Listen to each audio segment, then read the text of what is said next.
الفترة دي غيّرت فيك شنو؟ كتير كتير شديد، لكن أكتر حاجة قاعد ركز معاه الفترات الأخيرة دي بقى في رضا حق ربنا ده. اكتسبت الحاجة دي سبحان الله في الظروف اللي فاتت دي، يعني من ظرف لظرف بننتقل له واكتسب بشوف إنه أنا اكتسبت فكرة الرضا، الرضا الداخلي يعني. فبقيت مقتنع تماما أي حاجة حتحصل هي من ربنا، ما في شيء بيتغير، يعني صح. أنت مفترض جواك ما يتغير، يعني أخلاقك ما تتغير، ترضى بالحاجة يعني اللي عشتها، ترضى بالقدر اللي انت فيه. فلقيت انه الرضا ده افضل نعمه انا يعني اخذتها في الفتره اللي فاتت دي، من الحاجات اللي قوتني وخلتني اكون يعني قاعد كويس ومتطور، ومع اسرتي متفاعل، مع اصحابي قاعد كده، يعني ما الزول الخسف الذول حرب الارض زي ما بقول. أيوه. الحمد لله. هو الواحد كمان يتعلّم إنه يستشعر النعم البسيطة مم. اللي ما كُنّا حاسين بقيمتها، يعني حاجات بسيطة ما كُنّا ماخدينها مسلّمات، لكن الواحد يتعوّد إنه دي نِعَم كبيرة يعني، فقدت شنو من النِعَم دي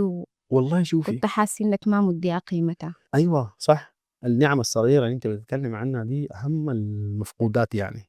يعني بيتك، سريرك، مخدتك الصغيرة دي صح. بحجمها الصغير ده، هي كانت ملاذ آمن، كانت عبارة عن اطمئنان.